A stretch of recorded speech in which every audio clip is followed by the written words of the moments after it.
variedad de carnes grilladas junto a un exquisito buffet compuesto por ceviche, mariscos, quesos, ensaladas, verduras y una amplia variedad de frutas de estación, tortas y postres de la pastelería. Valor 31.900 pesos por persona, IVA incluido, con refill de bebidas gaseosas sin límite.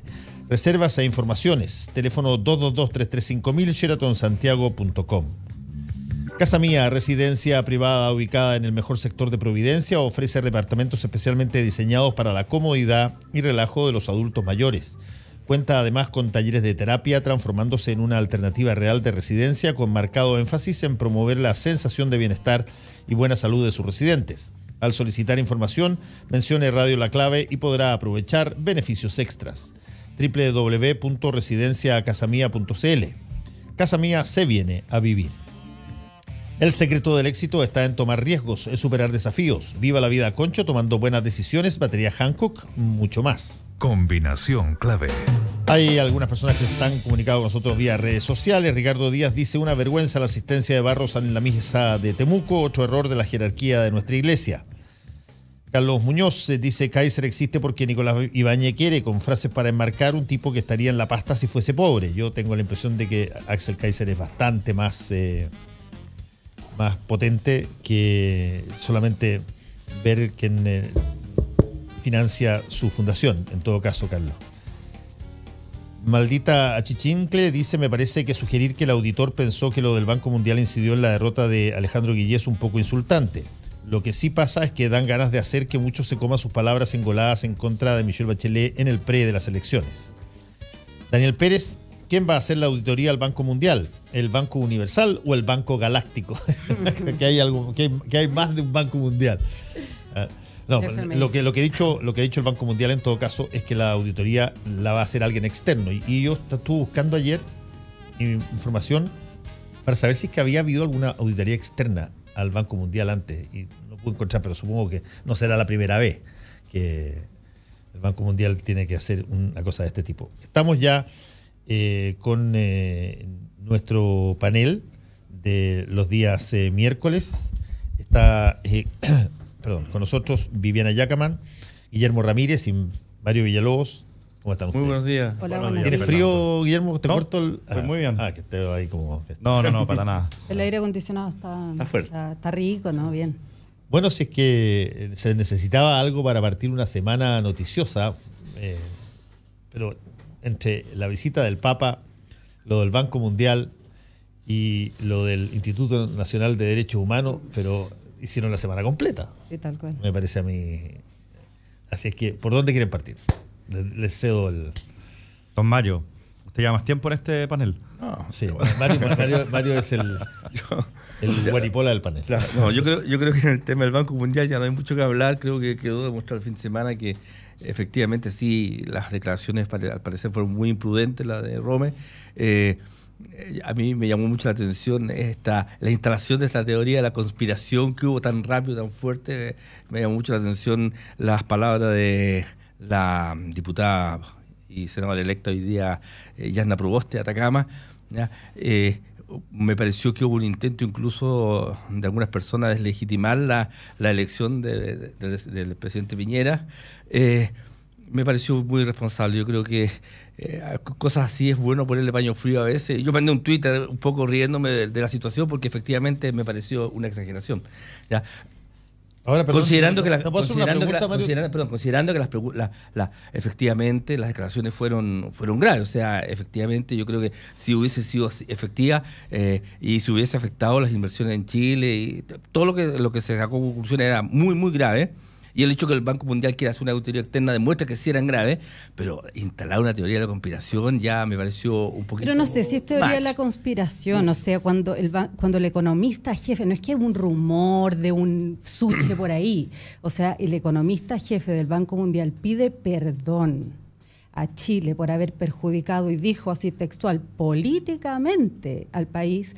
O sea, no es como para no reaccionar. Yo creo que ahora después los generales, después de la batalla, digamos, es fácil, pero... Yo solamente me trato de poner el contrafactual, que siempre es imposible y siempre exagerado, pero para los efectos gráficos sirve, de si hubiese sido al revés. si es que los índices hubiesen dicho que no hubiese habido ninguna diferencia y se hubiese anunciado por parte del economista jefe que hubo como él lo dijo la primera vez, hubo en el cambio una sospecha de haber actuado con criterio ideológico para favorecer el gobierno de Michelle Bachelet en contra del gobierno de Sebastián Piñera. ¿Cómo sería la situación? Primero, de dos cosas estoy seguro. La noticia hubiese salido en la portada del Mercurio. Cosa que no pasó en este caso. Nunca salió en la portada del Mercurio. Hasta cuando se retractó Romer. O sea, hoy día sale. Lo que pasa es que esta cuestión ocurrió en la madrugada del domingo al lunes, si no me equivoco.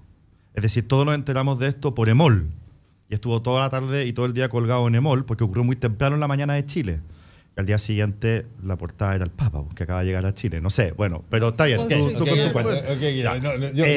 Pero lo que yo quiero decir es que uno no tiene que en la portada cae más de una noticia. Uno no puede perder de vista una cosa. Esto, obviamente, que le hizo daño a Chile, no sabemos cuánto, porque hay muchos inversionistas que toman muchísimos insumos a la hora de tomar decisiones de dónde invierten.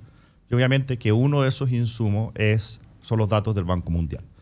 El Banco Mundial lo que tiene son indicadores que miden a los países en distintas áreas. Por ejemplo, que también funciona la legislación, qué tan eficiente, o los tribunales de justicia, el Estado de Derecho, o qué tan rápido se puede constituir una empresa. Claro, efectivamente. Entonces hay muchísimos indicadores y uno de los rankings que hace el Banco Mundial es el de productividad. Que es muy consultado. Competitividad. Muy consultado, además. Que es muy consultado, es un ranking importante. Ahora, este es un indicador económico, la competitividad de un país, y este es, en el fondo, un ranking, el del Banco Mundial. Yo creo que el tema económico efectivamente influyó en la desaprobación que tuvo el gobierno de la presidenta Bachelet, y obviamente que el tema económico influyó también en la derrota de Alejandro Guillé. Pero yo no creo que la gente, para sentir que la economía estaba mala, le hicieron mucho caso o fueron a consultar el índice del Banco Mundial. Al final lo que uno sabe es que lo que estaba golpeando más fuerte a las personas, y nosotros lo leímos bien y lo vimos, era el tema del desempleo. El desempleo había subido mucho, los empleos por cuenta propia habían subido mucho, y eso fue finalmente lo que las personas percibían como un mal manejo económico. Y yo, para serte bien honesto, no creo que el índice del Banco Mundial haya afectado un ápice en la cantidad de desempleo, porque al final las inversiones que se planifican con tiempo y tienen efectos en el futuro. Las inversiones nunca tienen efecto inmediato. Yo hice un editorial sobre este tema en el día de ayer o anteayer, donde la primera cosa que planteo es que cuando tú pierdes por 10 puntos porcentuales, una cosa como el Banco Mundial no puede ser tomado como un factor para explicar esa diferencia. Imposible. Lo que sí creo yo que sucede es que cuando tú tienes una denuncia que emana desde el interior y con 4 patas, porque Romer lo hizo en 4 patas, le da una entrevista al Wall Street Journal, no le da una entrevista al Granma, sino que al Wall Street Journal, y Romer, dicho sea de paso, puede ser muy díscolo en términos económicos, pero no es una persona socialista ni mucho menos. No, pues. Romer le da una entrevista al Wall Street Journal donde plantea que hubo cambios que perjudicaron a Chile y que esos cambios él cree que estuvieron motivados ideológicamente. La primera cosa. Shock. Sí, fue una declaración increíble. Increíble. Y por eso yo digo, si que alguien quiere ver, si alguien quiere imaginarse, si que alguien tiene decencia propia y quiere imaginarse qué tan importante es eso, imagínese lo que hubiese dicho al revés. Por eso el contrafactual. Sí. Que esto hubiese sido, los índices fueron para favorecer la posición de Michelle Bachelet. Tú hubiese dicho, qué cosa más escandalosa, el economista jefe del Banco Mundial. Segundo, no contento con eso, emite un Twitter donde le pide perdón a Chile, específicamente por toda esta situación. Tercero, todavía no contento con eso, siempre en el mismo día, hace un estudio de cómo hubiesen sido los rankings si es que no se hubiesen hecho los cambios que él condenaba en el Wall Street Journal, y se revela que Chile no hubiese caído 23 puestos como cayó, sino que solamente hubiese caído 4. Y en cuarto lugar, obliga al Banco Mundial a pronunciarse, y el banco señala que se va a hacer una auditoría externa a todo el proceso de cambios que significó el doing business del Banco Mundial. Y eso lo hace una persona que a mí me lo han dicho gente que es de derecha y que es economista, que sabe que este gallo era novelizable, Romer, que lo tenían pero como súper alto de importante como economista. Bueno, el Banco Mundial manda otro hecho objetivo, un comunicado donde dice que va a hacer una auditoría externa y no pasan 24 horas y Romer lo único que dice realmente es que él no atribuyó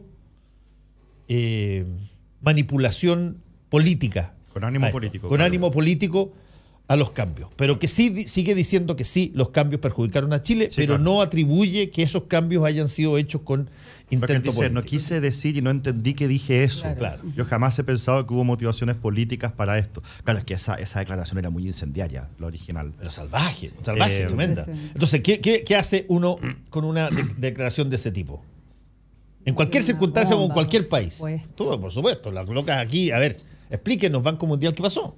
Exactamente. Ahora, cómo cada una de las personas toma estas situaciones de acuerdo a su propia posición política, eso es cosa de recordarse nomás cómo las tomaban algunas personas, las posibilidades de que los mapuches hubiesen incendiado todo el bosque el verano pasado. Está bien, pero uno no tiene que perder de vista, insisto, en que este es un indicador de un ente. O sea, al final están las tasas de desempleo, está el nivel de crecimiento, está el nivel de inversión, que puede ser afectado en algo por el Banco Mundial, pero jamás mucho, digamos.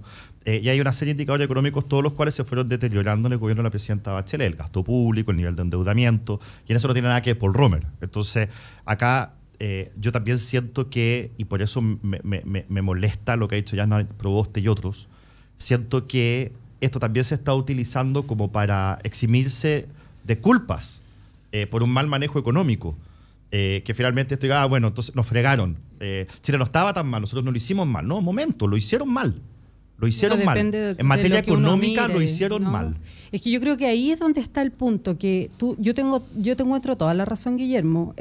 No creo que este indicador en sí mismo haya tenido ningún impacto electoral, pero sí hay que decir que más otros indicadores, como el argumento que tú estás haciendo es el argumento que se esgrimió desde meses o años para deteriorar la imagen del manejo económico de Bachelet. Ahora, y además, como ya lo comentamos acá, curiosamente, porque eso no pasa en muchos países, el crecimiento, y no el desempleo, el crecimiento y la inversión fueron uno de los ejes de la discusión pública. O sea, una persona común y corriente, el taxista, decía, no, es que no hay crecimiento en Chile, ¿no? Porque lograron efectivamente a lo largo de los años, de los par de años o qué sé yo, instalar este concepto. Entonces, yo creo que no tiene ninguna relación una cosa con la otra. O sea, no creo que el impacto causal entre el índice del Banco Mundial y la pérdida de elecciones, como dice Fernando, 10 puntos, o sea, eso no tiene absolutamente nada que ver. Pero sí, yo creo que hay que decir que en esta serie, en esta creación de o posicionamiento de esta idea que el manejo económico fue muy malo y que por lo tanto se estaba perjudicando al país, cuando se hablaba de cifras para defender ese argumento, estas son las cifras que se daban, ¿no? Entonces, cuando hay un hecho objetivo, que hay una baja en este índice, es uno de los argumentos más que se esgrimen. Tan relevante no es, pero sí me parece que claro, es súper importante, o sea, súper choqueante, como decís tú, que el Banco Mundial haya hecho esa declaración y también que le hayan quitado el piso. O sea, que ahora todo indique que es una pelea interna, ¿no? Más que hay algo de pelea interna en todo esto, y que de ahí sale la publicación en su propio blog que dice, como que se desdice un poco. Sí, no, lo único que dice, lo único que se desdice, lo único que se desdice es la intencionalidad política, nada más.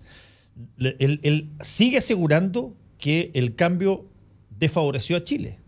Claro, sí. Pero el Banco Mundial dice que no es la visión institucional, claro. O sea, ahí hay un... No, por supuesto, no, ya debe haber un problema dentro. Lo que él se desdice es que él en un momento dado dice que él cree que hay un sesgo ideológico en el cambio que se implementa. ¿Sabes qué? Está... porque a mí no me sorprende, digamos, que existan este tipo de acciones dentro de organismos internacionales, no pensando en la mala o buena intención, sino porque entiendo, y ahí uno de los primeros puntos que quiero señalar, que una de las cosas que devela este acto es una obviedad, pero que parece que está tan sobre la mesa que nunca se discute, nunca se debate, y que es que no hay ningún campo ajeno a la concurrencia de intereses políticos, ideológicos en materia de políticas públicas, sea en términos económicos, sea en términos de políticas sociales, etcétera, etcétera. Pero el campo económico en particular, y sobre todo la mirada, entre comillas, técnica sobre el desarrollo de nuestra economía, siempre se ha intentado mantener como un espacio ajeno a esa intervención o a la disputa de intereses políticos, ideológicos concretos. El segundo elemento que creo que es relevante, más allá del efecto electoral que tiene, porque creo que eso estamos de acuerdo en que no tiene un efecto electoral significativo, es cómo a partir de esa instrumentalización en torno a los resultados económicos dentro de un paradigma determinado, se construyó un clima en torno al miedo. Y yo creo que eso, al menos desde el Frente Amplio, la perspectiva más relevante, porque nosotros no somos defensores del legado de Michelle Bachelet, tenemos una mirada económica bastante distinta a la que presenta la nueva mayoría. Pero sí nos parece relevante el hecho de que hoy día que se intente mantener permanentemente esta idea de que tenemos que elegir entre garantías sociales o crecimiento, desarrollo económico y rendimiento inmediato, digamos, de esos elementos. Y se instala el miedo como un eje de conflicto, como un eje de amenaza, a partir de esa concepción de la economía y a partir de esa contradicción entre desarrollo y crecimiento económico versus garantías sociales básicas. Y lo tercero, como efecto de esto, es que la mayoría de las veces la discusión económica en el país, ya sea a partir de estos indicadores u de otros, pareciera que es más bien en el ámbito de se queda mucho en la performance, por así decirlo, y en general, lo que tiene que ver con la interpretación de determinados indicadores, una performance muy cortoplacista, más que un debate, que es el que nosotros quisiéramos que se dé en estas materias, que es cuál es incluso en año electoral. ¿Por qué no hablamos, dónde está el debate de economía política, dónde está el debate del modelo de desarrollo que estamos llevando como país? ¿Por qué es criticable y cuál es la salida al estancamiento o al menos baja el ritmo de crecimiento del país? ¿Existe solamente salidas neoliberales a ese proceso de estancamiento? ¿Hay otras alternativas económicas que nos permiten salir del estado actual? Y ese debate no se ha querido dar porque se ha mantenido en esas claves. Entonces creo que más allá del efecto electoral en sí mismo, que yo creo que estamos todos de acuerdo, me parece que es bueno que esta obviedad se ponga sobre la mesa y que en términos económicos podamos salir de la performance y podamos empezar a discutir un poco más en profundidad sobre cómo salir, por así decirlo, de la situación económica actual y sin taparnos los ojos de que lo que va a venir en adelante va a estar muy determinado por uno de los factores que le habría tocado en términos positivos a cualquier presidente electo y que es un alza, digamos, o un buen ciclo, digamos, para el cobre y para todos los países que viven, lamentablemente, casi exclusivamente de materias primas como lo es nuestro país en el caso del cobre y otros más. Eso al menos me quedo... Solamente un par de cosas. Primero, Guillermo Ramírez. Yo recojo el guante sobre el tema de esto de cuál es el paradigma según el cual nosotros nos vamos a regir para... Realmente tú estás diciendo si es que la economía es exitosa o no es exitosa. Yo simplemente te quiero decir que sea cual sea la mirada que uno pueda tener de la economía, una persona sin pega es una persona sin pega. Y es una familia que sufre. Una persona o muchas familias que sufren con salarios que están estancados son familias que sufren. Y da lo mismo si uno tiene una mirada más de derecha, más liberal, más conservadora a la economía, y de eso este gobierno, ese fue el problema de este gobierno, no las cifras del Banco Mundial. Tú llamas a hacer una discusión más de fondo sobre cuál es el modelo económico que va a tener Chile, el modelo de desarrollo económico. Yo te quiero decir que ese debate es responsabilidad de ustedes, porque lo que nosotros hemos mostrado es un modelo económico que se ha aplicado en muchas partes del mundo y que ha llevado al desarrollo. Ustedes no tienen absolutamente ningún ejemplo de un modelo económico como el que ustedes promueven que haya logrado el desarrollo en ninguna parte del mundo. De hecho, cuando tú hablas te haces la pregunta de por qué tenemos que elegir entre garantizar derechos y mayor desarrollo económico, es exactamente el mismo discurso que tenía Cristina Fernández. Y te puedo nombrar muchos presidentes o economistas de izquierda, ministros de Hacienda de izquierda, que llevaron al desastre económico en sus países con exactamente el mismo discurso que tú estás diciendo. Entonces, si tú quieres que tengamos una discusión de fondo sobre el modelo de desarrollo económico, bueno, los que tienen que mostrar ese modelo alternativo son ustedes y los que tienen que ponerlo sobre la mesa son ustedes. Pero así es. Pero sin duda, eso no cabe la menor duda, Guillermo. Entonces, lo que existe hoy día es un modelo creado formateado y creado en dictadura, corregido, ampliado, amononado y profundizado, digamos las cosas como son. Profundizado, tal cual, ¿no? Pero, oye, entiéndese, la palabra en ese sentido da lo Sí, mismo. sí. Profundizado, todo lo que tú quieras, por la concertación, y ese modelo, los que quieran cambiarlo, tienen ellos, sin duda, la responsabilidad de demostrar qué es lo que ofrecen en cambio. Y no te preocupes, Pero el que el resultado- neodesarrollismo, neokeynesianismo de Kirchner de Argentina y Brasil en las últimas décadas no es un modelo que a mí particularmente me representa, y creo que el Frente Amplio tiene que justamente superar y ver muy bien lo que pasó ahí, porque no podemos defender ese tipo de paradigma. Pero creo que Y a sobre mí me el tema llama la del cobre atención, solamente, me llama la que- atención pero que quiero Sí. puntualizar en un ejemplo que tuviste, disculpa que te interrumpa. Cuando tú hablas de que una persona sin trabajo es una persona sin trabajo, podríamos decir lo mismo de tantos casos. Una persona con cáncer es una persona con cáncer, Sí, y por lo tanto no podemos caer en un debate ideológico sobre si lo mejor es invertir en salud pública para que esa persona tenga un proceso tenga acceso a un tratamiento de calidad, o si invertimos en financiar, digamos, con subsidios estatales a las empresas privadas de salud para que esa persona tenga un acceso más rápido y más expedito, por así decirlo, a un tratamiento del cáncer. Lógico. Esa Y- respuesta no puede estar, no es ajena Estoy- a un posicionamiento político Sí, po, ideológico, debiera. porque el efecto que va a tener en el caso de la persona enferma de cáncer, un progresivo abandono de la inversión en salud pública como una salud que tiene que no solamente cumplir con cobertura, sino que con calidad y con pertinencia y con la excelencia de sus profesionales.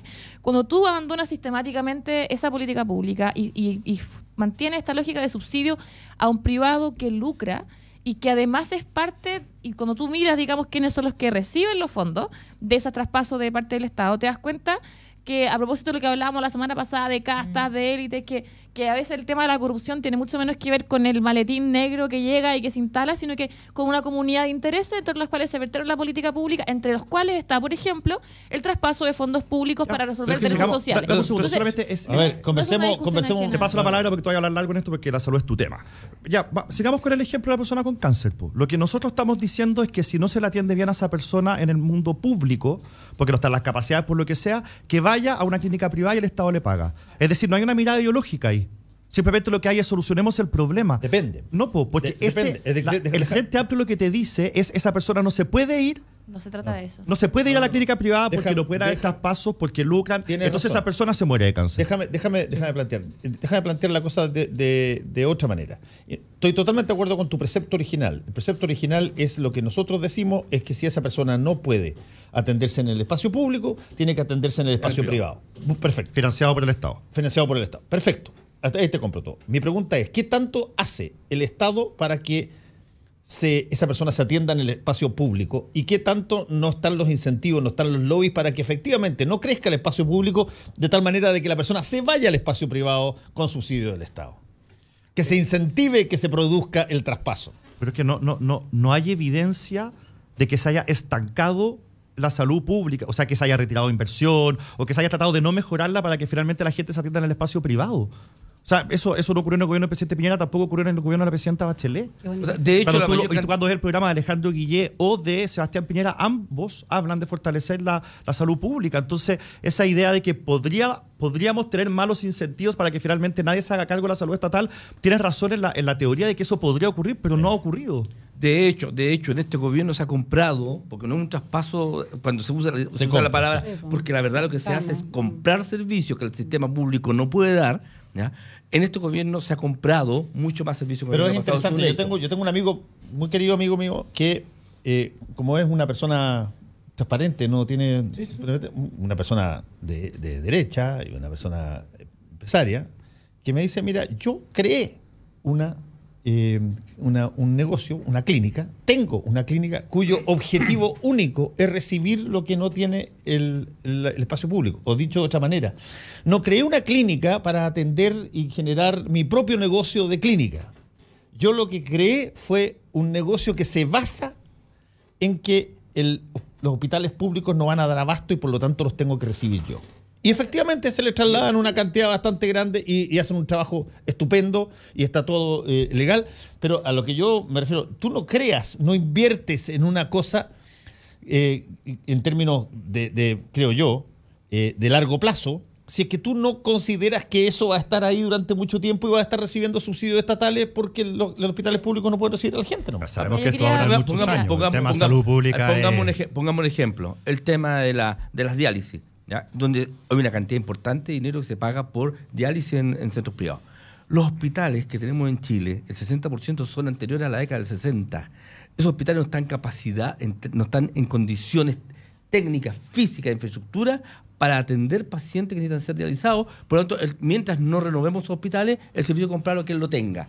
¿Ya? Claro, Bueno, pero ahí y hay en que eso- decir que y la en eso- renovación de hospitales y la construcción de hospitales en este gobierno es un indicador de que, si bien yo estoy de acuerdo contigo que hay menos incentivos, pero hay menos incentivos políticos, porque la salud es una máquina pesada, Muy grande, es un enorme. transatlántico, ¿sí? O sea, el Ministerio de Salud, digamos, o sea, no sé si es en presupuesto, pero debe ser el primero o el segundo más grande. Y entonces es muy difícil ahora la mirada, y eso es lo que quiero decir, la mirada de decir, construyamos hospitales como un primer paso, porque sin duda es insuficiente. Refleja sí que hay una intencionalidad de hacerse cargo de la salud pública, que tú mismo lo dices, Guillermo, es importante. No es que sean incompatibles tampoco. Yo no creo Así que es. sean Si tú incompatibles, porque la examinas- meta es que las personas reciban la salud de calidad y digna que todos nos merecemos y por igual. Así es. Entonces, Y si tú examinas el programa de Guillé y el de Sebastián Piñera en el diagnóstico en el área de salud, son muy similares, porque la verdad es que no hay nadie que pueda mirar esto y diga aquí no hay nada que hacer, efectivamente. ¿Ya? El problema de la salud es extremadamente complejo y una crisis muy grande. Nos fuimos del tema que era Sí, nos fuimos Banco al tema Mundial. que el Creo Banco que Mundial, pero incluso- eso dejémoslo para cuando Claro. salga la Es que auditoría. yo creo que ya ahí... No, tenemos que hacer un alto. cambiar- Tenemos que hacer un alto y ya volvemos. ¿Tienes listo tu comentario en redes sociales? Ya regresa Combinación Clave. En la 92.9. Tu opinión nos importa. Hora clave. 9 de la mañana, 59 minutos. 92.9. Somos como tú. Somos la clave. Elige atreverte. Elige lo que nunca has hecho. No temas a lo desconocido. Corre riesgos y enfrenta desafíos. La vida tiene pasión, emociones. Motívate. No te duermas. Elige energía. Elige la vida. Elige más. Hankook Baterías. Mucho más. Si tú eres de las que se preocupa de dar lo mejor a tu familia, la que da su receta por Facebook, la que da sin esperar nada a cambio, la que da ideas para el fin de semana, la que da consejos por WhatsApp, la que da orden y malcría, la que da permiso, la que da su hombro, la que da amor... Entonces, dale Manantial a tu familia, porque darles agua purificada les hace bien. Manantial no contiene cloro, es libre de sodio y es 100% pura. En Manantial despachamos gratis toda la pureza y frescura que merece tu familia. Contáctanos al 600-427-2200 o solicítalo en manantial.com. Manantial es vida.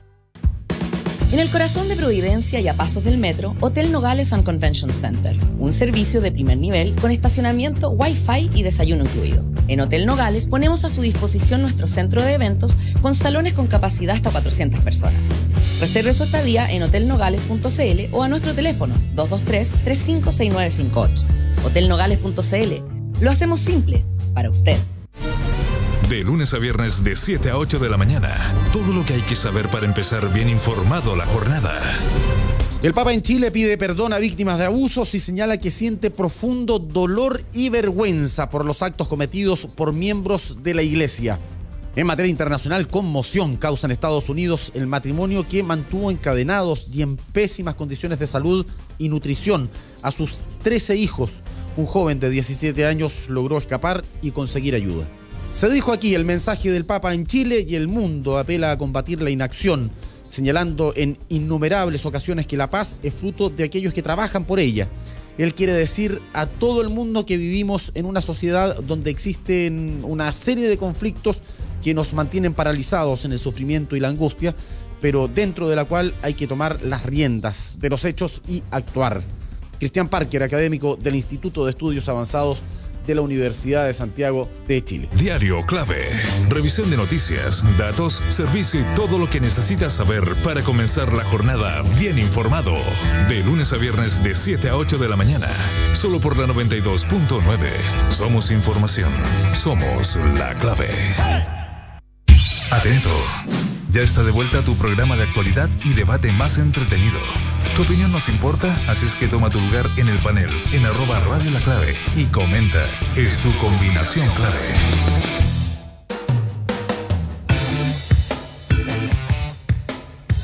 Casa Mía es una residencia privada ubicada en el mejor sector de Providencia. Ofrece departamentos especialmente diseñados para la comodidad y relajo de los adultos mayores. Cuenta además con talleres de terapia, transformándose en una alternativa real de residencia, con marcado énfasis en promover la sensación de bienestar y buena salud de sus residentes. Al solicitar información, mencione Radio La Clave y podrá aprovechar beneficios extras. www.residenciacasamia.cl. Casa Mía se viene a vivir. Restaurante El Bohío del Hotel Sheraton Santiago los recibe este 2018 de lunes a domingo de 12:30 a 15:30 horas. Venga a conocer el restaurante al aire libre. Se encienden las parrillas para deleitarlo como siempre, con la más amplia y sabrosa variedad de carne grillada junto a un exquisito buffet compuesto por ceviches, mariscos, quesos, ensaladas, verduras y una amplia variedad de frutas de estación, tortas y postres de la pastelería. Valor 31.900 pesos por persona, IVA incluido, con refill de bebidas gaseosas sin límite. Reservas e informaciones, teléfono 222-335000, sheratonsantiago.com. Combinación clave. Ya, me estaba acordando de la frase de filósofo, depende de quién lo diga, cómo lo nombra, Zizek, Chichek, pero la cuña es muy buena y que uno va al baño y se sienta en ideología, digamos. Entonces, a propósito de la discusión del Banco Mundial y el caso del cáncer, es que no podemos, y me parece como positivo de que esa obviedad se ponga sobre la mesa. Y retomando un poco lo que decíamos a propósito del caso de la inversión en salud, incluso teniendo un paradigma distinto al que defendía esto hace un rato Fernando. O sea, yo creo que no...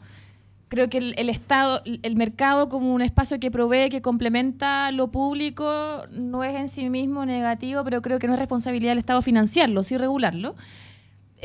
Hoy día no existe eso como una realidad. Hoy día, además, en términos económicos, para el Estado es más caro esta inversión o compra de servicios en los privados que la inversión directa en sus propias instituciones. O sea, para tú invertir $1, 5 pesos, digamos, en política pública ejecutada, subvencionada o con un intermediador privado importante, el Estado gasta un porcentaje importante en los intermediarios y en todo el proceso, que al final hace que de esos 5 pesos lleguen 1,5 o 2 finalmente al usuario de esa política pública, cuando si eso se diera de una manera ordenada, planificada y con un nivel de eficiencia importante en inversión directa en sus instituciones, efectivamente podríamos hablar del mercado, de la salud o de la educación como elementos complementarios, digamos. Insisto, situándome incluso lejano a ese propio paradigma, pero creo que no hay que mentirse, no estamos en esa situación. No estamos en una situación en la que, por ejemplo, la educación particular subvencionada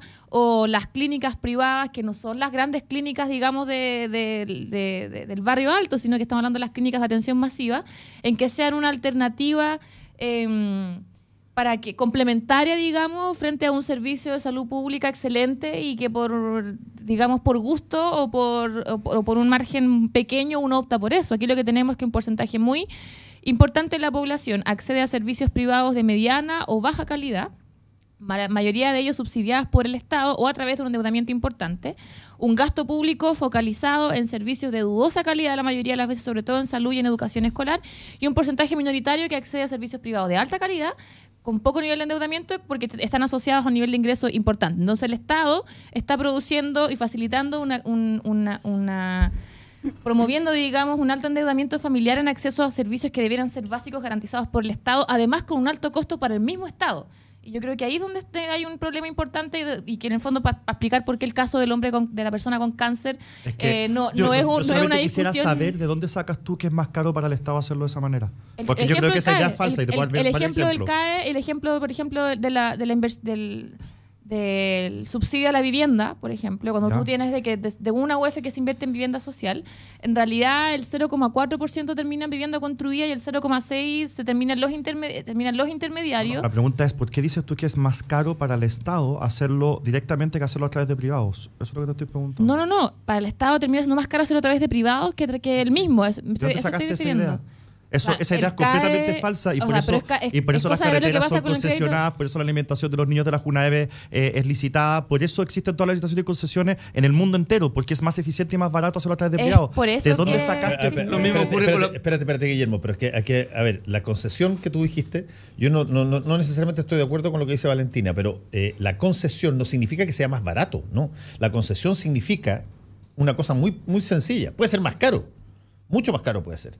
Lo que significa es, la concesión, la plata que yo Estado dispongo para eventualmente hacer una carretera, la puedo gastar y la necesito gastar en otras cosas, por lo tanto no la voy a usar yo y voy a pagar algo que eventualmente pueda ser más caro incluso, siempre y cuando el privado lo pueda diluir el pago de aquello a través del peaje en un largo terreno de tiempo. Entonces, en el caso de la concesión al Estado, esa carretera le puede salir 0 pesos.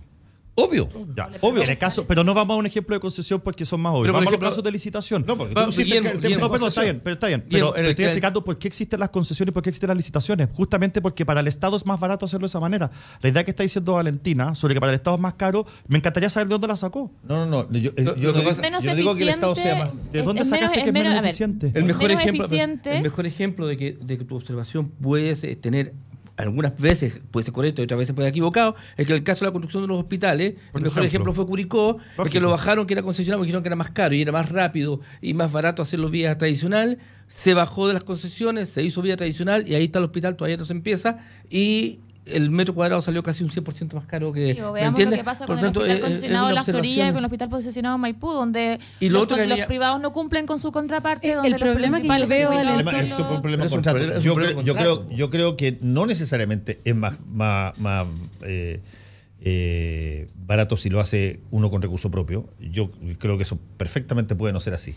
Lo que sí creo es que existen distintos instrumentos por los cuales el Estado distribuye sus recursos que son escasos, y uno de los recursos que ha distribuido, uno de los recursos que guarda para otras cosas, es cuando él hace concesiones o hace derivaciones a privados para que construyan lo que el Estado podría construir. Mi única duda con eso, por ejemplo, en el caso de lo que estábamos hablando, las clínicas que reciben pacientes porque no hay camas suficientes en la salud pública. Mi único problema con eso, te repito, no es que exista la clínica y salve el problema, sino que al salvar el problema sobre la base de la creación de un nuevo negocio, los incentivos para que eso se termine son muy pocos.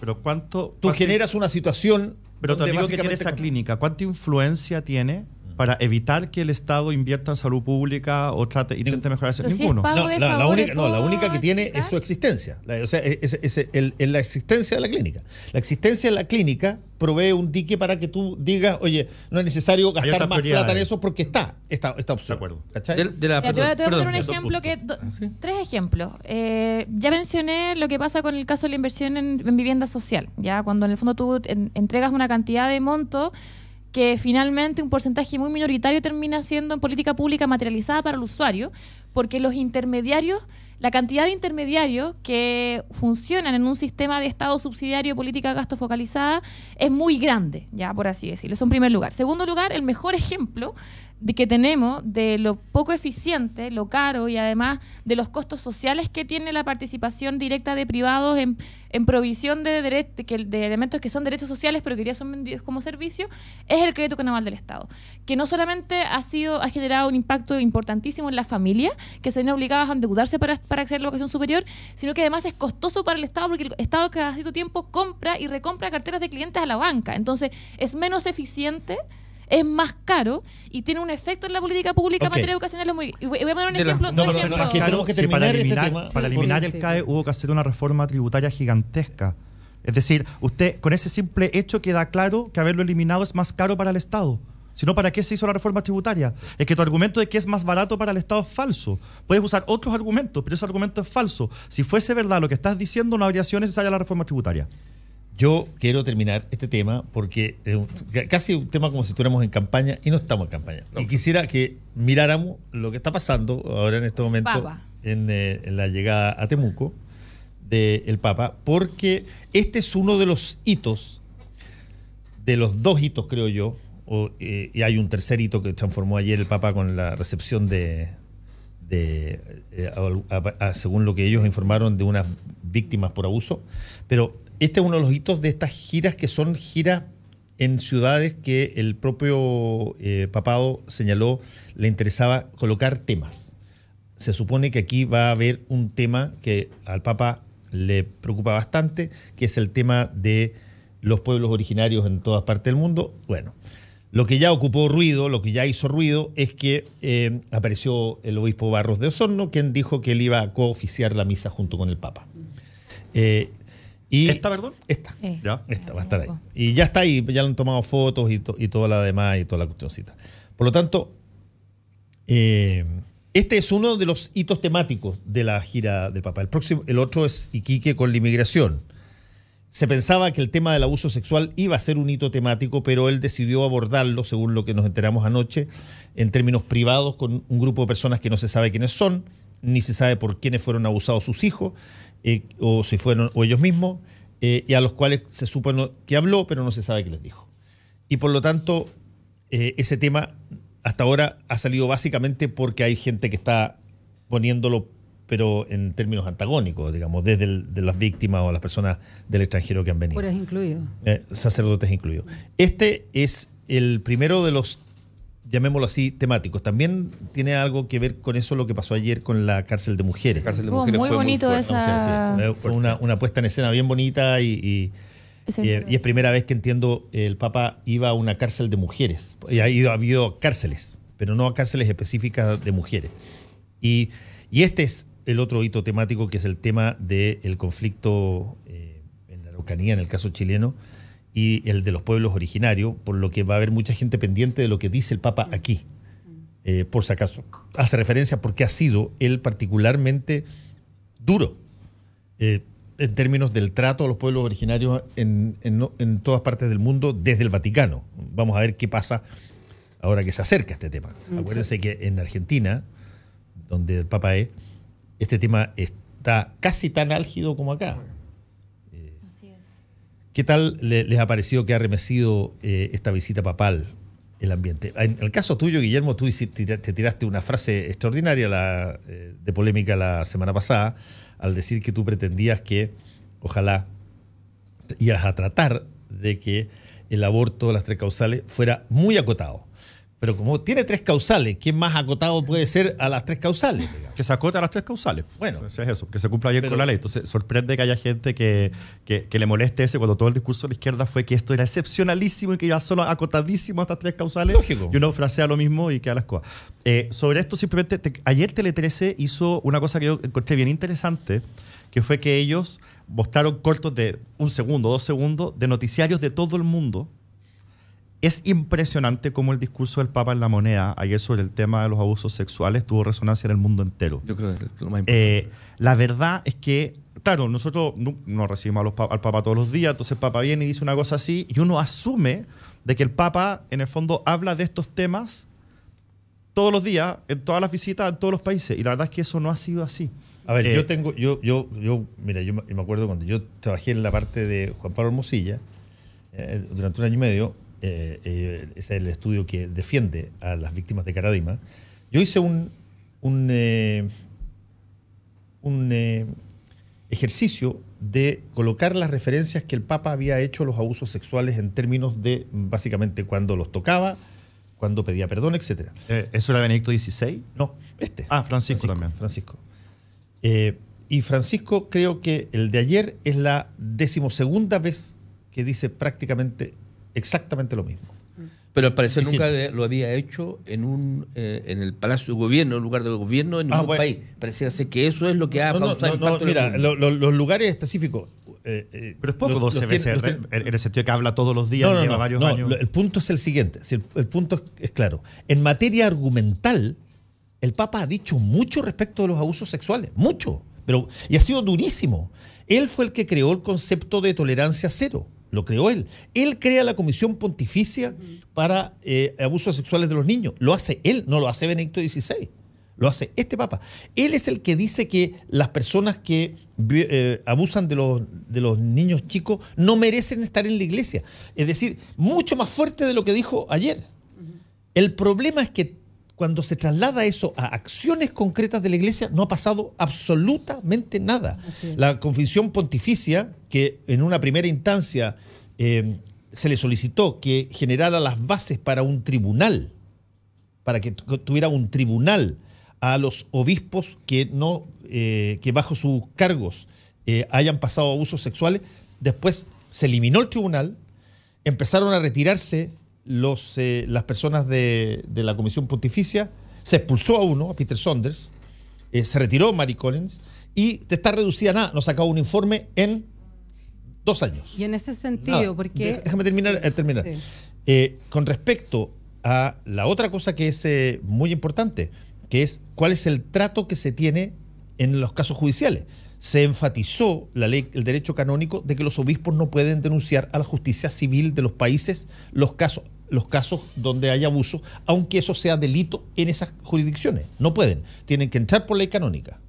Y tiene que definirse por ley canónica, tal cual como la FIFA exige que tú no puedas ir a los tribunales de trabajo para... Pero para un primer análisis, supongo. Me imagino que eso es para un primer análisis de la iglesia, para luego igual pasarlo a los tribunales civiles. No, para nada. No existe obligación de pasar. No existe obligación de pasar. Más aún, existe prohibición de pasar. Chuta, eso yo no lo sabía. Sí, y esa cosa viene desde, yo te diría, viene... Siempre. No. Hice el periplo completo, te lo puedo dar la fecha, pero viene desde uno de los píos, el último de los píos que decide cambiar, porque antes era así. Antes había obligación de denunciar a la policía local los delitos que cometían los miembros del clero, y eso se cambia. Sin embargo, en el caso de Caradima, es la iglesia quien lo castiga no la... Porque todo el sistema ocurre dentro de la iglesia. Este es el caso Caradima. Se genera, entre otras cosas, porque Jimmy Hamilton pide su anulación matrimonial, y a través de la anulación matrimonial se tiene que testimoniar, y dentro de ese testimonio entra la situación de los abusos. Eso se genera un fiscal, el fiscal genera una vista hacia arriba, y la vista hacia arriba genera con la sentencia a Caradima, todo dentro de lo canónico, como la iglesia quiere que sea. Entonces, cuando Jimmy Hamilton saca esto, y junto con Juan Carlos Cruz y José Andrés Murillo se van por la justicia ordinaria, cae la lápida. Y ahí se viene el bloqueo. Pero lo interesante es que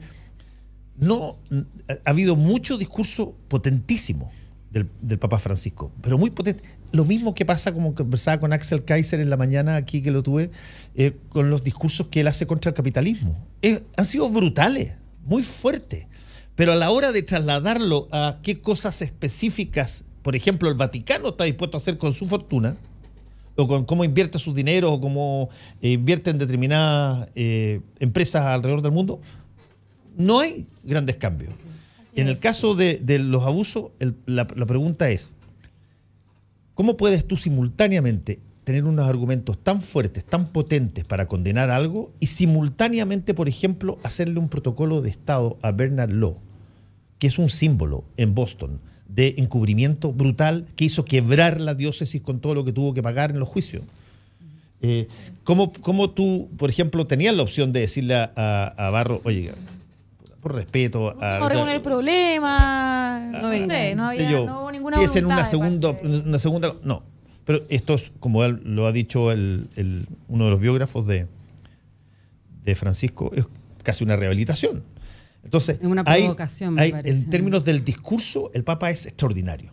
En términos de la conducta, la acción para llevar ese discurso a la práctica, es lo que está el debe. Y ahí yo creo que, volviendo al tema de que tú decías, es temática las visitas, y en esta visita en Temuco la idea es levantar el tema de los pueblos originarios, va a pasar a segundo plano porque está Barros ahí. Y no me parece ni raro ni mal, porque efectivamente con todo lo que tú nos estás contando, es uno de los grandes problemas de los temas globales respecto de la Iglesia, y que son sin duda, tienen que estar, porque es una traición tan brutal al propio principio, que socava los cimientos del discurso moral de la Iglesia, que evidentemente tiene que tener una primerísima prioridad.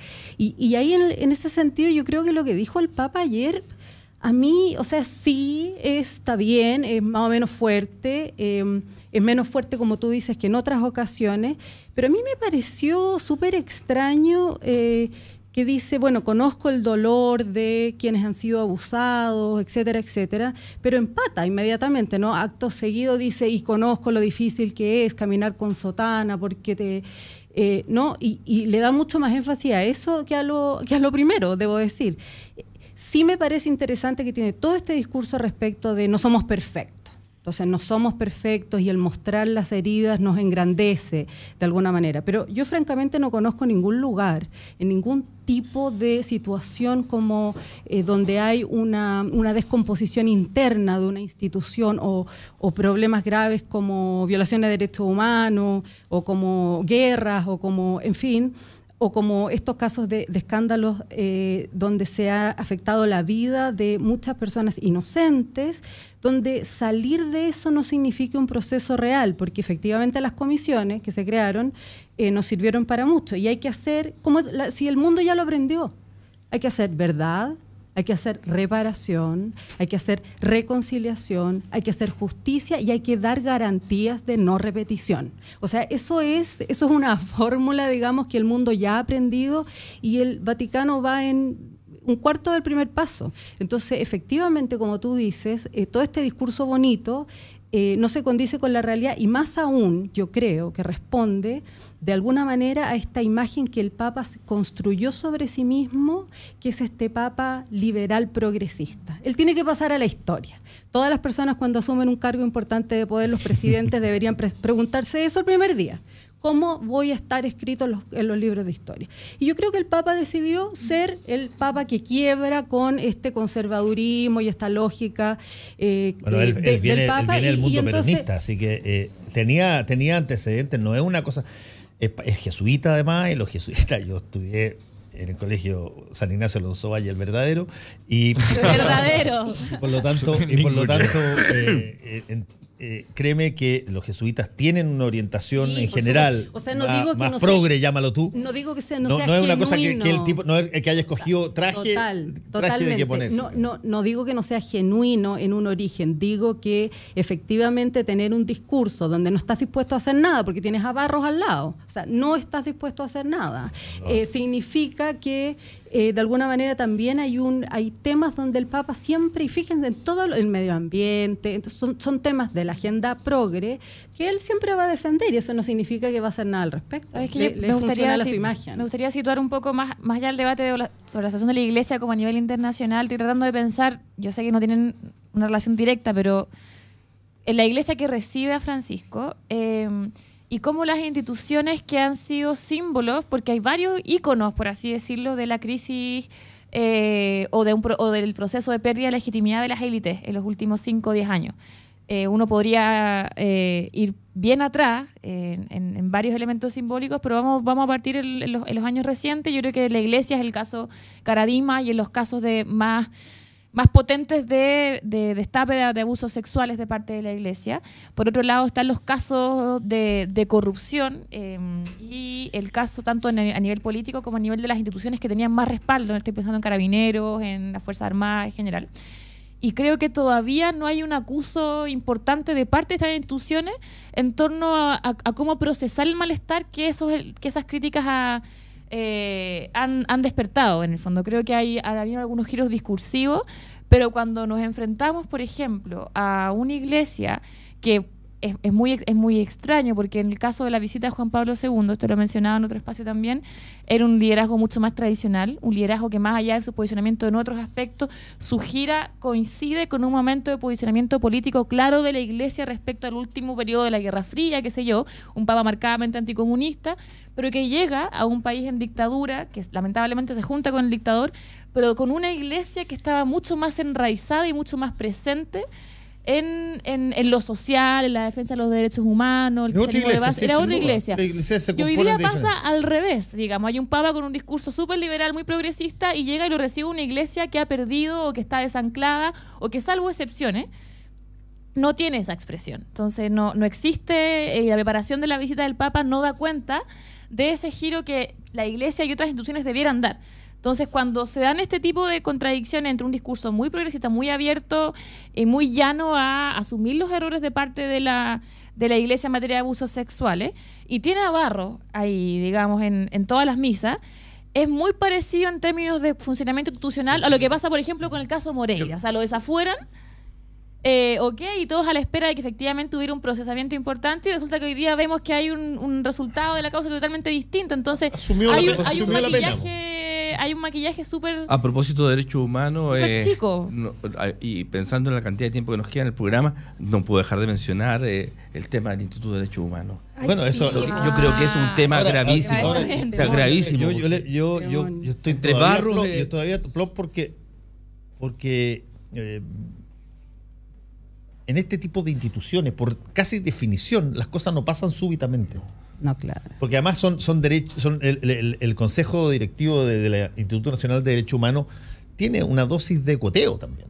Tiene una dosis de binominalismo. Y por lo tanto, tú tienes de todo, y que sea así como muy rápidamente la sacada de Branislav Marelich y la colocación además de Consuelo Contreras, que tiene intereses personales grandes en el Sename, parece muy raro, y no hay todavía, nadie ha dado una explicación, y se está investigando, vamos a trabajar en eso. Bueno, yo creo que ya a ver si mañana podemos tener un poco más de detalle, pero es muy raro. Sí, pero él habló hoy día en la mañana, en Branislav. ¿Qué dijo? Yo estoy sorprendido, dijo en CNN en una entrevista, yo estoy sorprendido, a mí no me avisaron, porque la periodista le decía, bueno, pero alguien te dijo, tu gestión es mala, hay problemas. Dijo, no, y yo esperaría que si alguien tiene algún cuestionamiento a mi gestión me lo dijera, me dieran las pruebas y me diera la oportunidad de defenderme. O sea, él está diciendo, y lo dijo ayer también por todos lados, mira, o sea, esto no tiene nada que ver, hay otras razones que están detrás,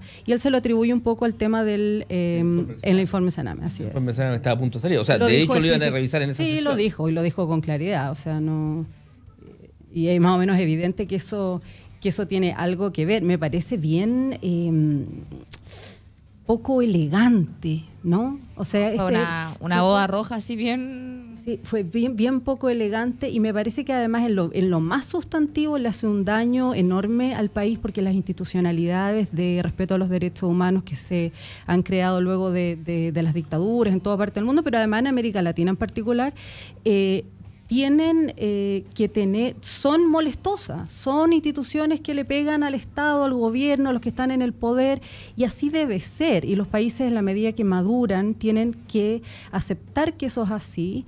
Y yo estoy pensando, no sé, México, que tiene unos problemas así, bueno, no sé, con periodistas asesinados a cada rato. El país que más periodistas matan. Es el segundo país más peligroso. Una pega en México, por el segundo país más peligroso va a ser periodista después de Siria, que estarían encantados que fuera para allá.